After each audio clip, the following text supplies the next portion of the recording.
Now, on to cold fusion. I did an article in 1995 called Up the Ante, and I explained why cold fusion was a natural outgrowth of our technologies.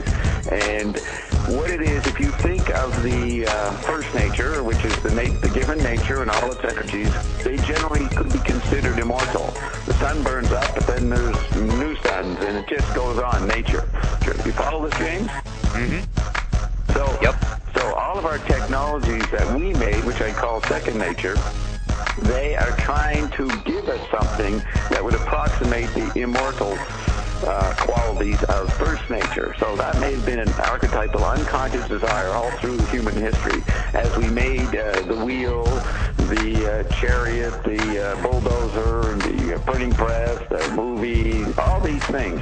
And finally, in the late 50s, early 60s, we extended not only our bodies, television being the extension of the central nervous system, we extended the planet, and we created a little organism called a satellite or a rocket that the Russians and Americans started putting up, that a human being could sit in and go around the planet and eventually go to the moon.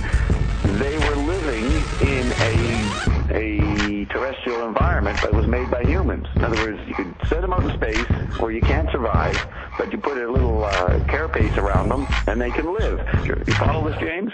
Mm-hmm.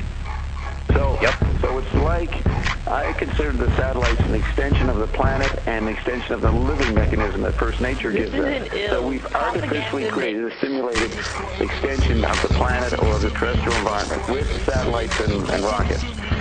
So what that meant to me back in the 90s, I said, okay, so the fact that technologies, second nature technology we make, are trying to simulate and become very close to first nature energies.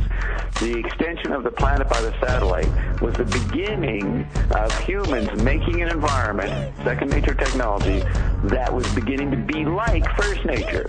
It was an environment we could live in, but we made it, just like we can live in first nature. You follow this, James? Mm-hmm.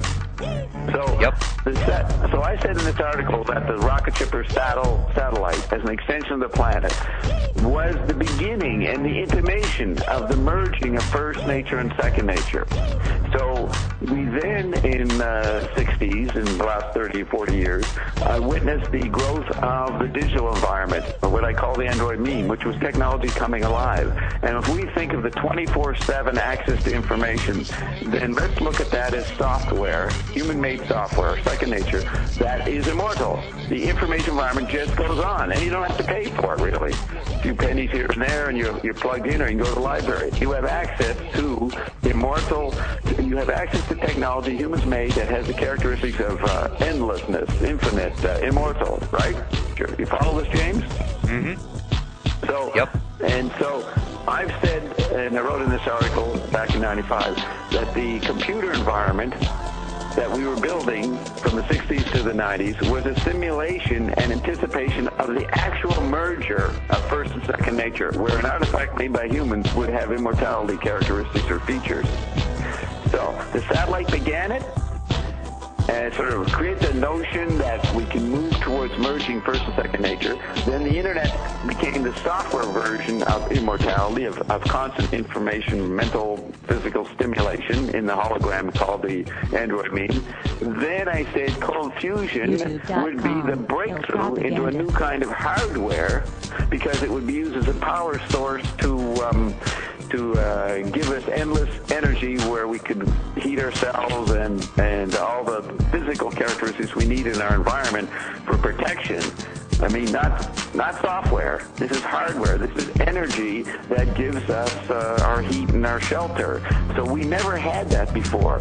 I mean, the computer is a simulation of the merger of first and second nature, but it doesn't give you shelter and warmth. You follow this, James? Mm-hmm. So, yep. So it gives you mental food, but not physical food.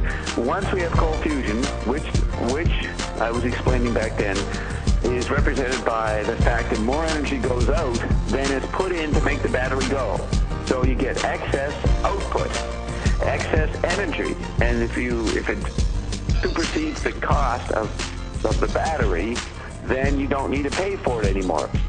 So Cold fusion is the first successful merger of first and second nature made by humans, the first second nature artifact that takes on the characteristics of immortality, endless energy that first nature, I'm proposing, has. You follow this, James? Where's the video, Dave? It's been several days, plenty of time to make a tasteful booby video.